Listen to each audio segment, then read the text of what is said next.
to This Week in Video Games, episode 123. My name is Tom Kershaw, and this is a podcast all about the world of video games.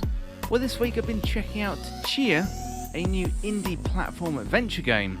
I've also been getting very hyped for the Legend of Zelda Tears of the Kingdom, and Nintendo showed off some gameplay for the very first time.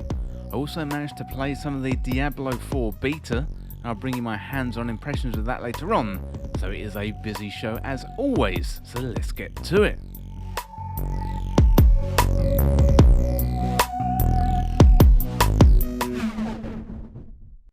Welcome to the show, everyone. I hope you're well and you're having a good week. Yeah, I'm good this week, and Nintendo finally showed off some gameplay for Tears of the Kingdom and managed to strike that balance between showing just enough to whet everybody's appetite without spoiling the game too much. Whatever they did, it seems to be working, because I ordered the Tears of the Kingdom OLED Switch, plus also the collector's edition of the game, so I'm super hyped, and I've got the collectibles to show it. I also managed to check out the Super Mario Bros. Movie at the cinema on Friday here in the UK. This one looks like it's going to be setting major records at the box office regarding animated releases, and for good reason. It is a really fun movie. So if you're a Nintendo fan, then I would 100% recommend it. Even though there was a massive backlash about Chris Pratt voicing Mario, I think, to be honest, he did a pretty good job. So Jack Black is excellent as Bowser, and Seth Rogen does a good job as Donkey Kong. The story overall is a little bit thin, but I think there's plenty of room to follow up on this one with other movies. Now, I'm not really sure I'd want Illumination doing a Zelda movie, but they could certainly do a Donkey Kong standalone movie, Kirby, or maybe even Pikmin. So if you get the chance to see the Super Mario Bros. Movie, then I thoroughly recommend it. Well, before we get into the show today, it'd be great if you could leave a review over there on Apple Podcasts. It really helps get the podcast more eyes on it. I do have a link in the podcast description or the show notes, so if you like the show and you want to leave a review, I would really appreciate it. Plus, I'll read out the review on a future episode of the podcast. Also, if you want to write in and be featured on a future episode of This Week in Video Games, you can contact me at podcast@thisweekinvideogames.com, or you can hit me up on Twitter. It's TWIVG Podcast. And you can, of course, subscribe to Patreon at patreon.com/thisweekinvideogames if you want to go that extra mile. Well, that is it for my waffly intro today, so let's get into what I've been playing this week. Well, this week I've been playing a few games. First of all, Tchia, which definitely has Breath of the Wild vibes, is the story of a child on an island similar to New Caledonia. As I mentioned before in the intro, we saw some Tears of the Kingdom gameplay, and after that gameplay release, I went back to a classic Zelda game on the Game Boy, recently released on Nintendo Switch Online as part of their Game Boy package, and that one was Link's Awakening. So I hadn't played through the entirety of the game since I was a kid, so it was great to be back. I also managed to play a couple of hours of the Diablo IV Open Beta a couple of weekends ago.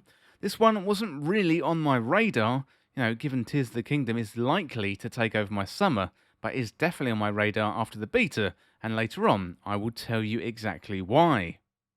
Well, without further delay, let's have a look at the gameplay from The Legend of Zelda Tears of the Kingdom.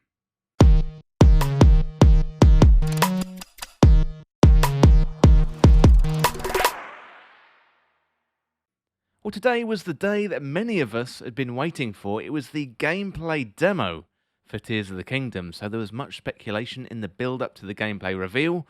What would we see? Would we see dungeons? Boss battles?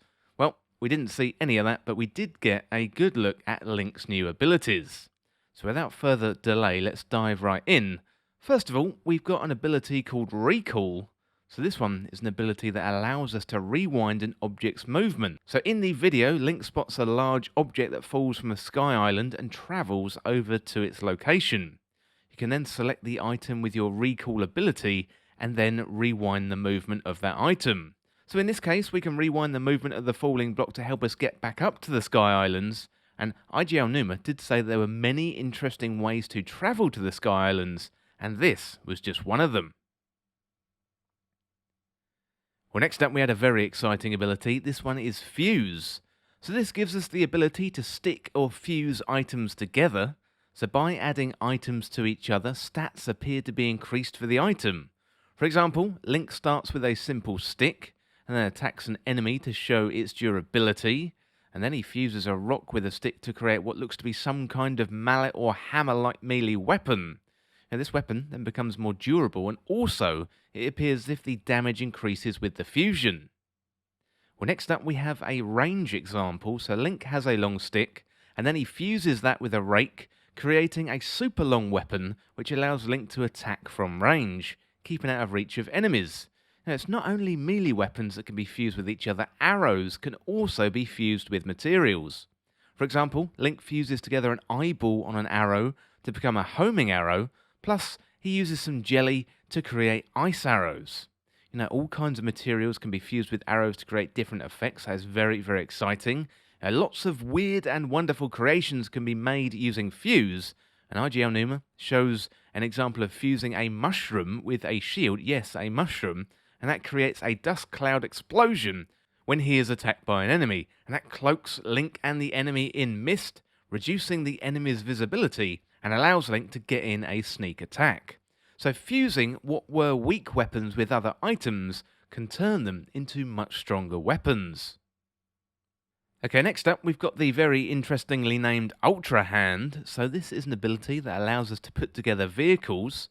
So in the gameplay example, Aonuma quickly puts together a raft made from logs, with Link picking up each log and then fixing them together with what looks to be a green goo material. So items can be attached and detached from one another very easily, and IGL Numa puts together 3 logs and also rearranges their composition, and he also finds a fan on the ground, which is then attached to the logs to form a makeshift raft. And essentially it creates a boat with a nice little propeller, allowing Link to get across the lake on the Sky Island. Well, IGL Numa did make reference to the car and the flying machine that was seen in the recent trailer, and he said that these vehicles wouldn't be available right at the start of the game, so perhaps Link has to upgrade his Ultra Hand ability before constructing these machines. Again, much like Fuse, this has massive game-changing potential to create cars, boats, flying machines, and all different kind of vehicles as well. Well, next up we've got Ascend, so this allows Link to travel upwards through solid material. This solid material can be a ceiling of a concrete structure, or it can even be a hill or a mountain. Previously, Link had to climb mountains to be able to travel upwards using stamina, but now we can travel using Ascend. It looks like Link can't travel forever, and perhaps it's similar to swimming, where you have a certain time limit to travel before Link dies or even passes out. We originally saw this ability in the second trailer back at E3 2021, but we only saw it for a short glimpse, but now we know exactly what was going on here. It matches pretty well to that patent that Nintendo filed. Okay, the next one wasn't an ability as such, but this one was skydiving. So we finally saw a glimpse of Link's skydiving abilities, with Link thrown from a sky island during a battle, then hurtling towards the ground there towards Hyrule. Link can propel himself faster towards the ground with a diving motion while he's falling, and then he can also dive directly into a river. I also assume you can get your glider out to land softly if there's no water to dive onto. Okay, well that is it for the abilities, but there were a few other interesting things that I spotted, but let me know down in the comments if I've missed anything. First of all, and one of the most exciting things, is probably the Zonai Charge. So this was an item that dropped when Link killed one of the construct enemies on the Sky Islands. So I'm assuming these charges are for the item on Link's belt, but IGL Numa didn't mention them in the video, we just saw them. So we did see a battery design in the UI when Link uses the raft, so perhaps the battery meter is related to the Zonai charges. So when we use that Ultra Hand ability, there is a green liquid that joins together items, and that could be the liquid stored in the vials that sits on Link's hip. Well, next up we've got shrines, so it looks like at one point Link's shrine meter is going off down in the right hand side there, so it's going to be interesting to see if they make a return, or if the shrine detector is going off for another reason. Well, finally, at the end of the video, it wasn't part of the gameplay presentation, it was just after when IGL Numa finished, but we got the confirmation of the Tears of the Kingdom OLED Switch. We're going to get a new Pro Controller, and also we're going to get a Switch case as well. So the Tears of the Kingdom OLED Switch was officially revealed at the end of the trailer, having been heavily rumoured before the gameplay reveal. So this is going to be released on the 28th of April 2023, and then we got the Pro Controller and the Switch case coming on the 12th of May 2023.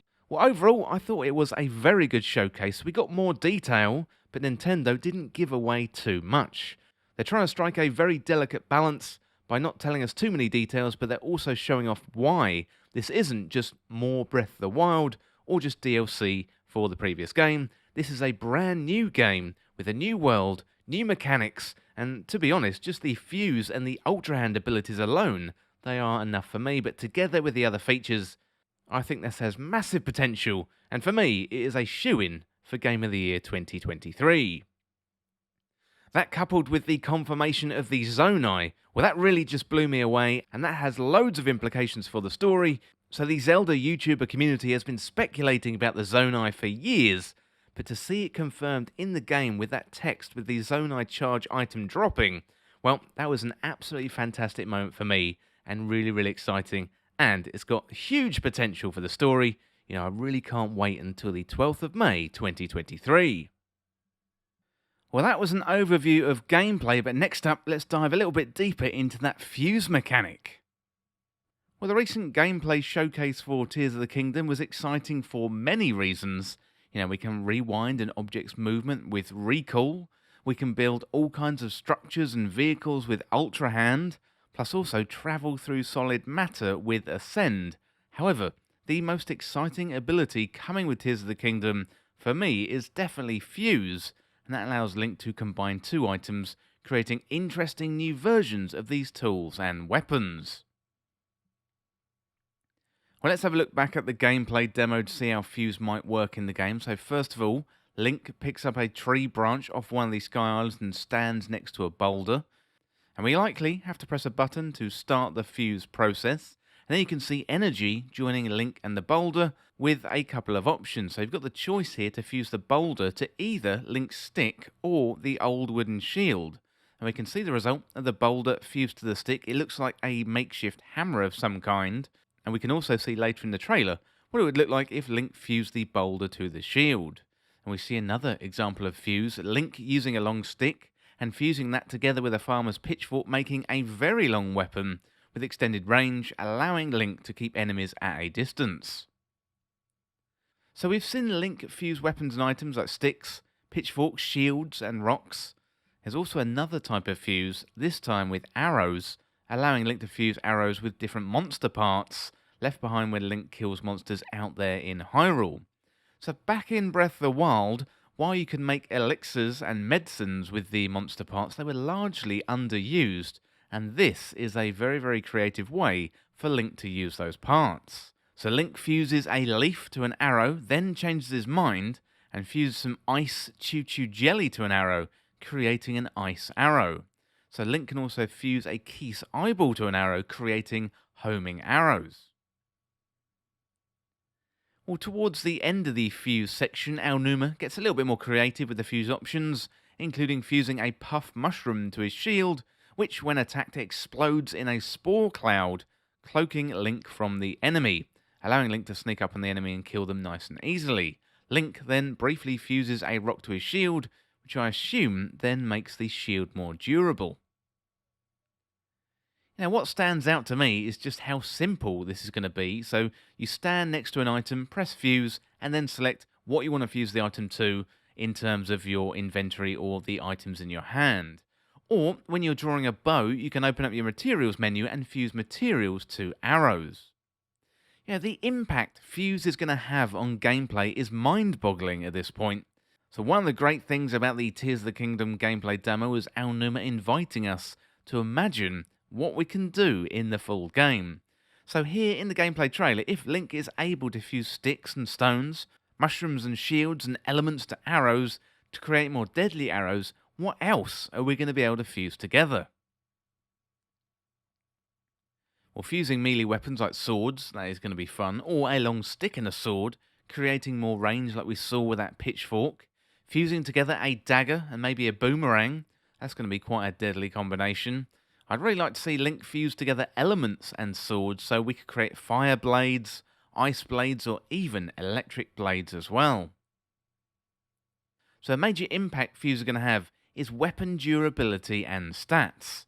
We saw in the gameplay demo Link use a stick on the Zonai construct, and then the stick had regular durability, so it broke after a few hits.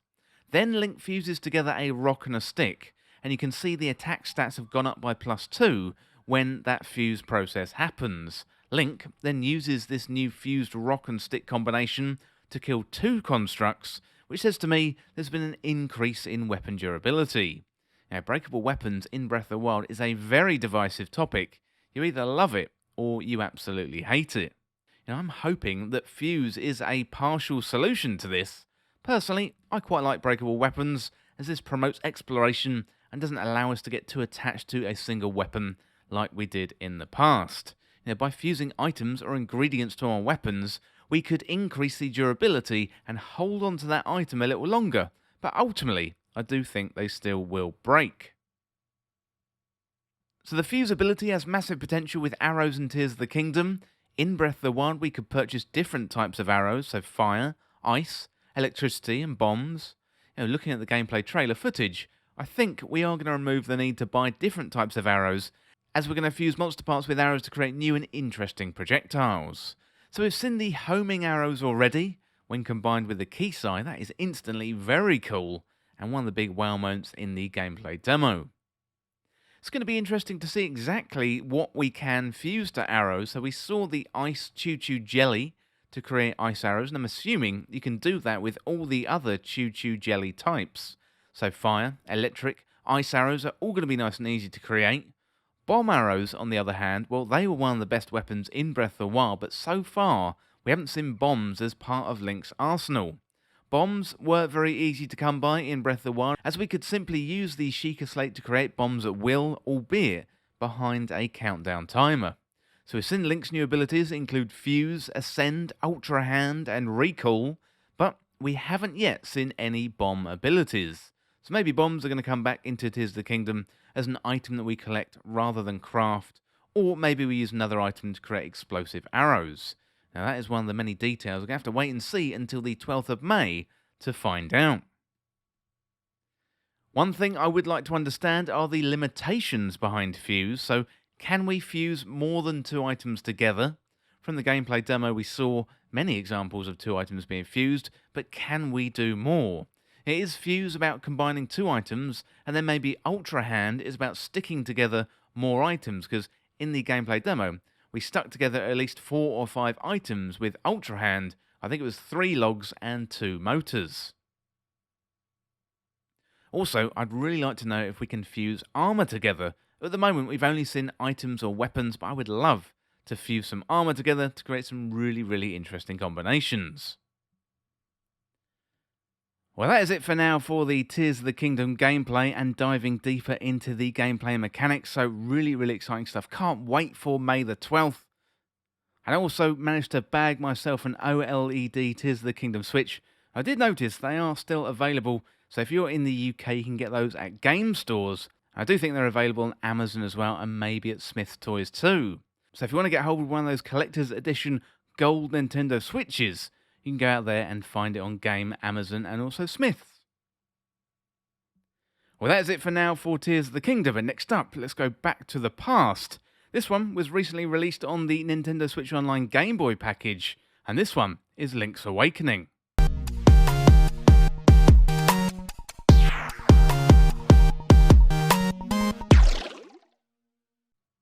Originally released in 1993 and started as a side project to port A Link to the Past to Nintendo's new console, the Game Boy, Link's Awakening has been through many iterations from the original, the Game Boy Color, and a Nintendo Switch remake in 2019. Well, Link's Awakening has been recently added to Nintendo Switch Online, so now is a great time to check it out if it's your first time or if you're revisiting this classic Game Boy game. Well, A Link to the Past had recently been released and it was a massive hit in the early 90s.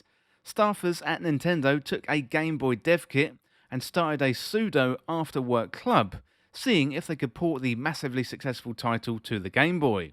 Well, the 4th iteration of the Legend of Zelda series was born out of that process, and it turned into Link's Awakening and would go on to be the definitive Game Boy experience. Now, 5 years after the original release, Nintendo reworked the original into Link's Awakening DX, adding colour as well as new content to improve the game. Well, Link's Awakening is different from all other Zelda games that came before it. We're not in Hyrule, Princess Zelda is nowhere to be found, and we're not out to retrieve the Triforce. This is the story of the mysterious Koholint Island, where Link wakes up after suffering a disaster out to sea on his ship. After collecting our sword and shield, we're met by an owl who tells us a story of the sleeping windfish, and it's our job to collect the 8 instruments and play them in order to wake him up. Well, we travel around Koholint Island solving puzzles and completing dungeons, and we got items along the way that allow us to progress in the dungeons and explore new parts of the island. Now, a few items return from A Link to the Past, including the Pegasus boots, the hookshot and the mirror shield. There's also new items introduced as well, including Rock's Feather, which allows Link to jump around, improving his mobility. Now, side-scrolling sequences were introduced as well, similar to Zelda 2, albeit these were bite-sized side-scrolling areas rather than the majority of gameplay as found in Zelda 2. Well, there's something strange about Koholint Island, underlined with the addition of Mario and Kirby characters. So we've got Bow Wows, Goombas, Kirby himself, and also photos of Princess Peach. The villagers too seem suspicious, and all is not quite right on the island. And the environments are varied. We've got our home base of Mabe Village, plus rivers to swim, castles to explore, mountains to climb, and deserts to inspect. Now, much of the team that developed A Link to the Past came back together to work on Link's Awakening, and you can see that in the gameplay and also the design. So while the story and the setting doesn't feel like a Zelda game, the gameplay certainly does. Link goes from dungeon to dungeon, solving puzzles, unlocking new items, and leveling up as he goes through with the weapons. The dungeon designs, they are good, starting off fairly simple and building up to the complex Turtle Rock, which is the final dungeon. Eagle Tower for me has to be the best dungeon, which features a neat mechanic in which you have to unlock the upper levels of the dungeon by picking up a ball with your upgraded power bracelet and throwing it against 4 pillars. By knocking down the pillars, this opens up access to the floors above. Well, the side-scrolling sequences are used well in the game, so Zelda 2 experimented with side-scrolling, having much of the overworld exploration in the top-down view, and then going to a side-scrolling view for the combat and a majority of the gameplay. Here, Link has to traverse through underground sections, plus we got a few decent boss battles as well. There's a boss battle underwater against a huge fish, plus we fight on the top of Eagle Tower against a huge bird. It's really, really impressive stuff for the Game Boy. Well, the ocarina makes a return to the game, which lends itself to the great music in Link's Awakening. So as you progress through the game, you'll learn various songs, like the Ballad of the Windfish, Manbo's Mambo, which allows you to fast travel in the game, and one song later in the game allows you to bring living creatures back to life. So the audio throughout the game is great, in particular the moments where you have to play along with Marin as she sings the Ballad of the Windfish. Well, Link's Awakening also introduced cutscenes to Game Boy games, with a great scene with Marin and Link on the beach near the start of the game.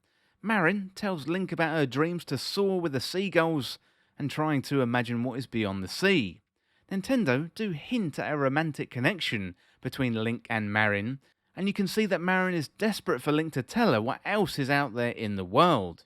Now, as someone who always wanted to spread their wings and leave home for something new, this really resonated with me when I first played it as a kid, but also now coming back to it years later. Well, there's some gameplay restrictions in place here, which make a lot of sense given the platform the game released on. In A Link to the Past, you had certain items that were always on. For example, when you get the Titan's Mitt in A Link to the Past, you can pick up heavy rocks at will. Here, in Link's Awakening, you have to equip the power bracelet to enable picking up heavy objects. This means often you'll bump into items when you don't have it equipped and you'll get a pop-up on the screen saying it's too heavy. This can get a little bit annoying and repetitive. Some items are always on, like the flippers, but some items like the power bracelet or Rock's Feather have to be equipped in the A or the B button slots to be used, meaning you can spend a lot of time in menus. And that can get a little bit tricky if you're facing off against a boss and you need more than 2 items to take them down.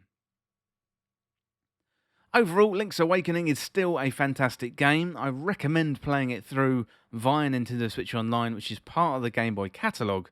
However, you can also play Link's Awakening via the 2019 remake if you really don't enjoy the older pixel art graphics.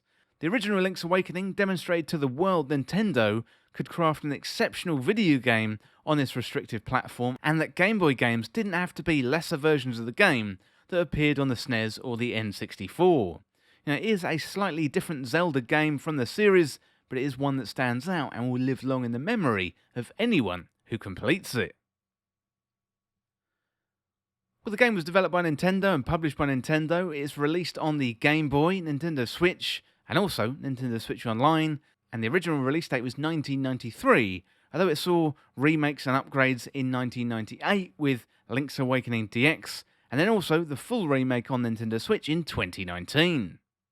Well, that is it for now for Link's Awakening, and that was really, really good stuff. I haven't played that one since I was a kid, and it was also a really good game to play in the build-up to Tears of the Kingdom, so I definitely recommend going there, and I have been taking advantage of the Game Boy catalogue on Nintendo Switch over the last few weeks. I've been really, really enjoying it, so I definitely recommend you do the same.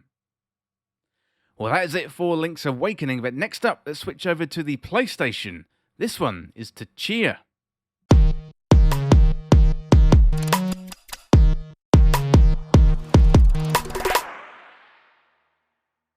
Tchia is a game about exploring the beautiful South Pacific islands. They're based on New Caledonia. So you play as a child and interact with the world with the same childlike wonder as Tchia might do herself. The world around you is big, it's beautiful, and is begging to be explored. Well, Tchia has the ability to soul jump. This is all about inhabiting nearby animals and objects. This means you can take to the skies as a bird, run and jump through the grass as a deer, or hide in plain sight as a rock. Soul jumping is the core mechanic of Tchia, and it offers up a lot of hidden surprises and loads of really feel-good moments. So if you get stuck trying to climb up a hill, no worries, soul jump into a bird and fly through the air. You can also soul jump into a lantern and set things on fire. Well, there's definitely more than a little Breath of the Wild in this game, with the ability to climb nearly every surface. Plus you also get given a glider early in the game as well, which allows you to jump from a great height and glide safely to the ground without hurting yourself. The trees in Tchia are particularly fun as well, given you can climb them and propel yourself off them, using them to create momentum, and then you can climb some more. There's also a decent gameplay loop of climbing, jumping, flying, gliding, and it all adds up to Tchia feeling pretty great to play. So our New Caledonian landscape is designed with Tchia's ability in mind. As well as soaring high in the skies, you can also dive underground and swim through the brightly coloured coral, picking pearls as you go. There are collectible goodies everywhere to be found. You can propel yourself from the tops of trees, jump on huts found in the village, and climb little mountains found on the island. It's all very, very satisfying and gives you a sense of childlike wonder. It's like looking at the world through the eyes of a child. In terms of story, it is fairly surprising. Looks like it's all going to be cute and calm. Actually, you jump right into the action. People get kidnapped, some guy gets a big knife in the face, kids get eaten. It's not really what I was expecting, but it's entertaining all the same. The gameplay takes the form of missions, where you have to work your way from A to B. And from looking at the game at a distance, you might think it's a calm stroll on a nice island, but Tchia is dealing with hard-hitting topics and isn't too removed from an early Far Cry game. At first glance, you might think this is suitable for young children, similar to Kirby, but I would think again on that one, given there is a little bit of machete action at the beginning. So to back up to the gameplay, there are plenty of things to do between exploring the islands, things to collect, coconuts to shoot from trees. With your pea shooter, you got carving, mini-games, fast travel points to unlock, and enemies to surprise. There's an element of music rhythm games in here too. We get to play a little ukulele and percussion with leaves. That is all really good fun while acting as a love letter to the New Caledonian Islands themselves. In a word, Tchia is charming. At the start of the game we see photos of New Caledonia, and to be honest, I hadn't heard of these islands before. I knew of some of the Pacific Islands, but not New Caledonia specifically. Tchia gives the uneducated a chance to see a little bit of their culture, experience their music, their food, their languages, and also their art as well. Tchia is one of those games that will stick with you long after you've played it. The main story is about 7 hours of gameplay, but being immersed in the culture and the values of the people and families in the game will definitely last much longer in the memory. Well, the game was developed by Awaseb, it was published by Awaseb and Kepler Interactive. It's released for PlayStation 5, PlayStation 4 and PC, and it originally came out on the 21st of March, 2023. Well, that is it for now for Tchia, but next up, let's have a look at the all-platform charts.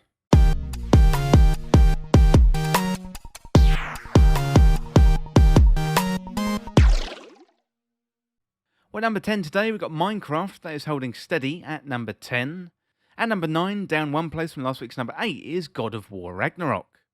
At number 8 is Super Mario Odyssey, that is down one place from last week's number 7. And at number 7, down 3 places from last week's number 4, is WWE 2K23. At number 6, it's Gotham Knights. And then at number 5, holding steady at number 5, is Mario Kart 8 Deluxe. At number 4, it's Call of Duty Modern Warfare 2. That is up 2 places from last week's number 6. Then at number 3 is Hogwarts Legacy. That is down 1 place from last week's number 2. Then at number 2, it's FIFA 23, up 1 place from last week's number 3. And then still in at number 1 is Resident Evil 4. So Resident Evil 4 doing really well with sales, and Capcom have another remake hit on their hands. And I didn't get to dive into Resident Evil 4 straight away. I had a few other things going on, but I really can't wait to dive into that one. I should be bringing my review on the next episode of the podcast. Well, that is it for the all-platform charts, but a few weekends ago, I got to jump into the open beta of Diablo 4. This one kind of took me by surprise. I wasn't really looking forward to it, but I'm really looking forward to it now after jumping into the open beta. Early last year, I really got into Lost Ark, which is kind of a similar isometric ARPG, but there's nothing like Diablo, and this one is returning to its dark roots. Well, next up, I'm going to bring you my first impressions of the Diablo 4 open beta.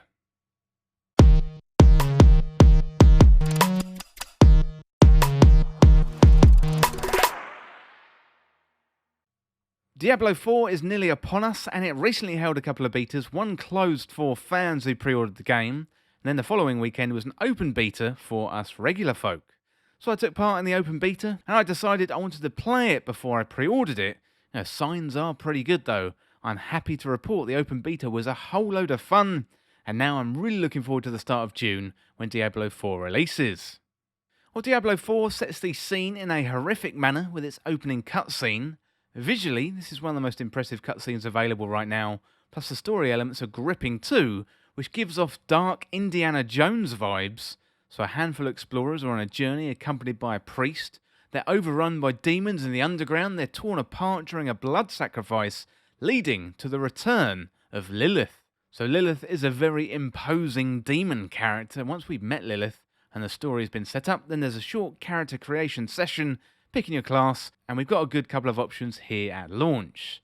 So first of all, the Barbarian. They appeared in Diablo 2 and Diablo 3. They've got the ability to switch between weapons while in combat. The Sorceress, that's returning from the first game and Diablo 2. Elemental magic type character, wielding fire, ice and lightning magics. Then we've got the Druid, returning from Diablo 2, can shapeshift between human, werewolf and werebear forms, and possesses earth, fire and storm magic. Then we've got the Rogue, returning from the first game. It's a quick-moving combatant that alternates between bladed melee or ranged combat with a bow. And finally, we've got the Necromancer, returning from Diablo 2 and Diablo 3, utilising dark magic for summoning and attacks. So we create a character, and then it is back to the story. We're caught in a snowy wasteland, and we find ourselves in a rundown village. We meet a hermit, voiced by Ralph Ineson, which further supports Diablo 4's focus on narrative with their great investment in their acting. So great cutscenes, great voice acting, plus also in-game narrative moments too.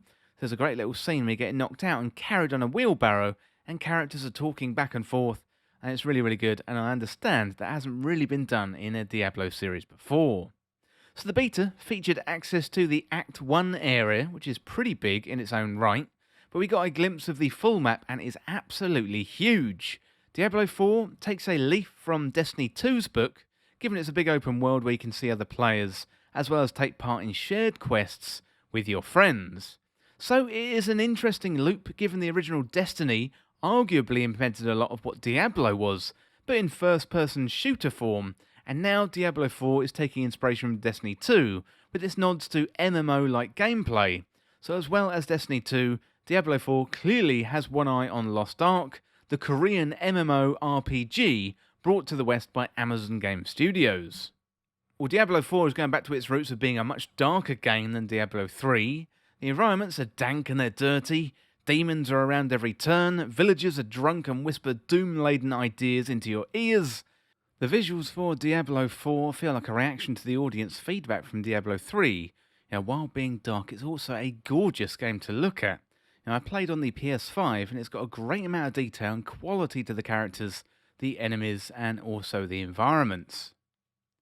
In terms of the combat, it's very, very good indeed. So I played as a sorcerer, giving me the ability to use fire, ice, and lightning from my fingertips.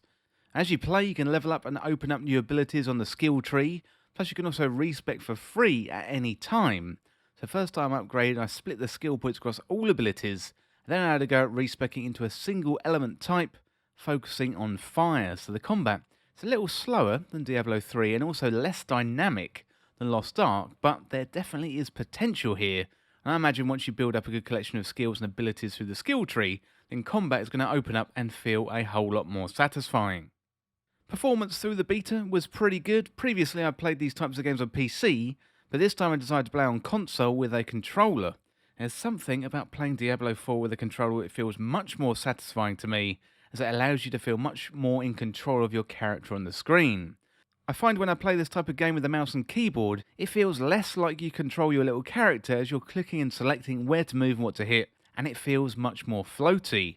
It worked for me with a controller, but if it works for you on mouse and keyboard, then that is great too. I didn't get to play multiplayer just yet, although that is something that I am looking forward to, given you can take part in public events and battles against world bosses with other players in your instance. I'm a massive Destiny 2 fan, and the fact it's taking ideas from Destiny 2 I think is good news. So far, we haven't seen anything related to monetization in the game, which is likely why all you've heard so far about Diablo 4 is positive news, which is a huge turnaround from the diabolical Diablo Immortal that was released on mobile devices. Overall, I think this was a very successful outing for the Diablo 4 in beta. It did its job very well, getting me more hype for the full release in June 2023. The story and the narrative elements of the game, they've been turned up, and the overriding quality of these moments really, really shines through. I haven't yet had a taste for the end game, which is so important in these games, and that is something that I'm really, really looking forward to in the full release. Well, that is it for the moment for Diablo 4, but next up let's check in on Destiny 2 and check out all the latest Destiny 2 news.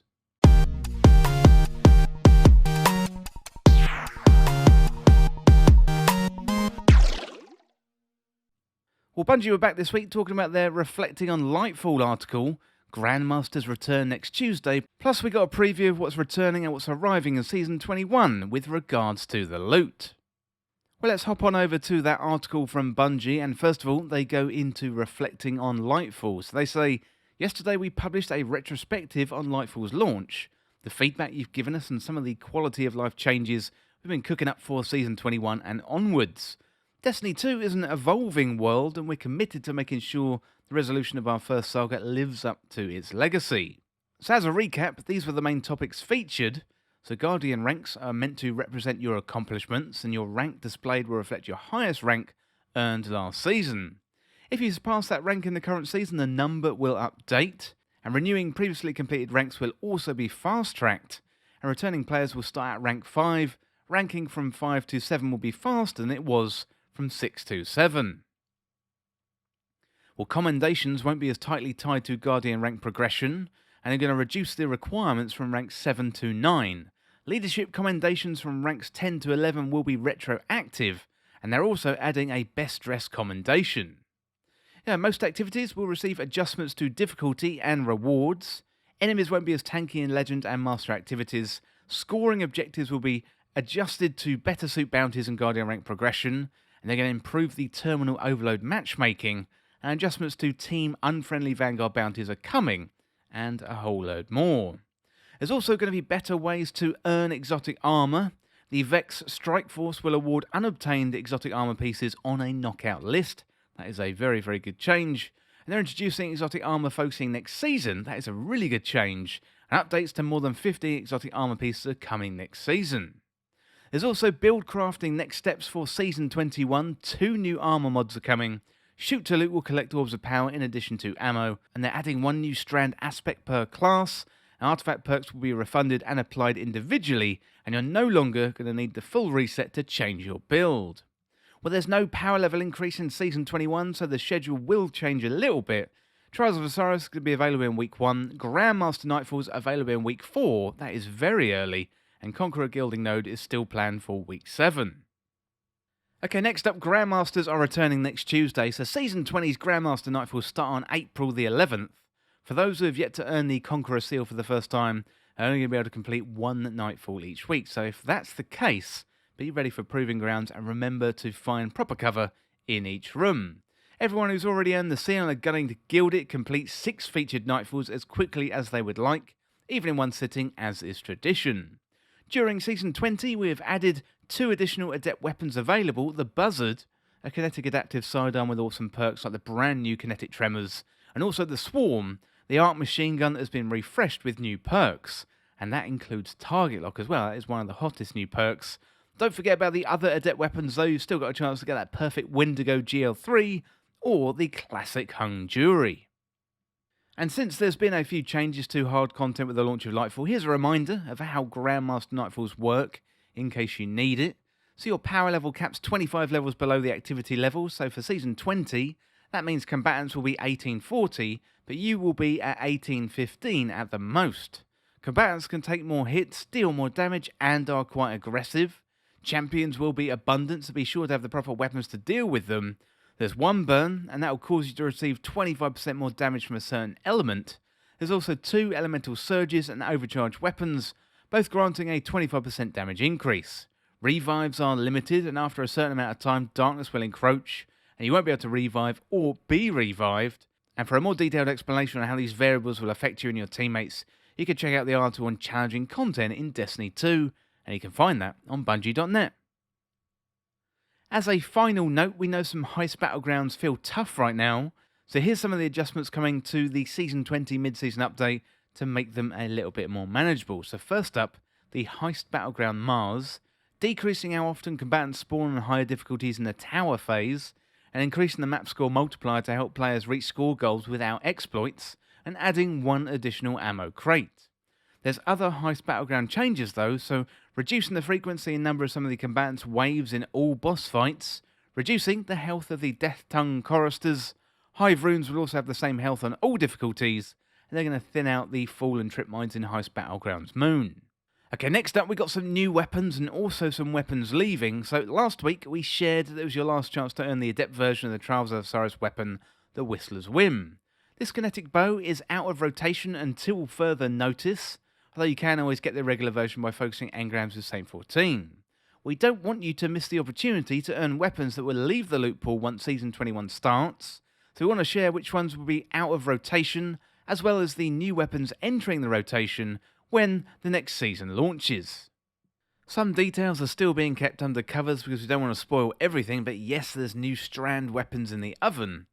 Okay, so let's have a look at the weapons leaving. So first of all, in the Nightfall, Mindbender's Ambition. That one is leaving, and the final rotation is the 18th of April. And also the Militia's Birthright, that one, the final week in rotation is the 2nd of May. In terms of Trials of Osiris, the Inquisitor is leaving, and that one goes out of rotation on the 9th of May. And Whistler's Whim, well, that one is already gone.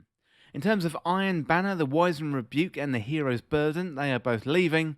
And in terms of competitive PvP, the Rose is also leaving, and that was a really good one. So make sure you get into competitive and earn a God Roll version of Rose. Well, in terms of the weapons arriving next season, in the Nightfall, we've got the Braytech Osprey. That is a Void high-impact rocket launcher. And we've got the Loaded Question. That is an Arc high-impact fusion rifle. In terms of Vanguard, we've got the Positive Outlook. That is a Void precision auto rifle. Auto rifles are looking very, very good in the sandbox at the moment. In terms of Gambit, we've got a Strand linear fusion rifle. That's very, very exciting stuff. In Crucible, we got Randy's throwing knife. That is a classic kinetic rapid-fire scout rifle. Really looking forward to that one coming back. In Trials of Osiris, we've got an Arc Glaive and also the Messenger. There's a high-impact pulse rifle. That one is coming back. In terms of Iron Banner, we've got a Strand fusion rifle and also Swarmer the Raven, so a Void rapid-fire heavy grenade launcher. So definitely looking forward to that Strand fusion rifle. And then in competitive PvP, we've got an Arc Sniper. So this one is replacing Rose, so it's going to be really interesting to see which sniper is coming to competitive PvP. Well, that is about it for all the Destiny 2 news today, so let me know in the comments what you thought of that. Well, next up, let's have a look at the games coming in the next few weeks.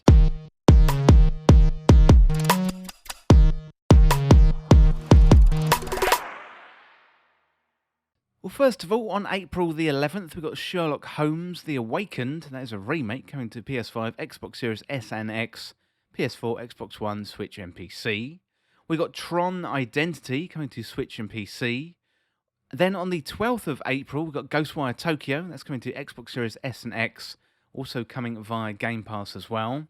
On April the 14th, we've got Mega Man Battle Network Legacy Collection, PS4, Switch and PC. Then on the 18th, we've got a few games, so Disney Speedstorm, PS5, Xbox Series S and X, PS4, Xbox One, Switch and PC. God of Rock, PS5, Xbox Series S and X, PS4, Xbox One, Switch and PC. Also Minecraft Legends, PS5, Xbox Series S and X, PS4, Xbox One, Switch and PC. And we've got Puzzle Quest 3, PS5, Xbox Series S and X, PS4 and Xbox One. Also on the 18th, The Mage Seeker, a League of Legends story, PS5, Xbox Series S and X, PS4, Xbox One, Switch and PC. On the 19th, we got Horizon Forbidden West Burning Shores. That is the DLC coming to PlayStation 5. We got Coffee Talk Episode 2, Hibiscus and Butterfly. PS5, Xbox Series S and X, PS4, Xbox One and Nintendo Switch. That is coming on April the 20th. Also on the 20th, Super Meat Boy Forever. That is a mobile game coming to iOS and Android. And then on the 21st, we've got Advanced Wars 1 and 2 Reboot Camp. And then on the 21st as well, Dead Island 2. That is PlayStation 5, Xbox Series S and X, PS4, Xbox One, and also PC as well. Well, that is about it for this week's episode. So if you want to get involved in the show, get in contact on patreon.com/thisweekinvideogames, or you can email me at podcast@thisweekinvideogames.com, or you can follow me on Twitter at TWIVGpodcast. And then you can just hit me up on Twitter and let me know what you thought about the episode. Or you can send me a comment or a tweet or an email, and I'll feature you on an upcoming episode of the podcast. Well, if you enjoyed this podcast or found it useful, liking and sharing it would really help me out. Otherwise, you can check out all the other podcasts in the feed. Well, thanks again, and I'll see you soon.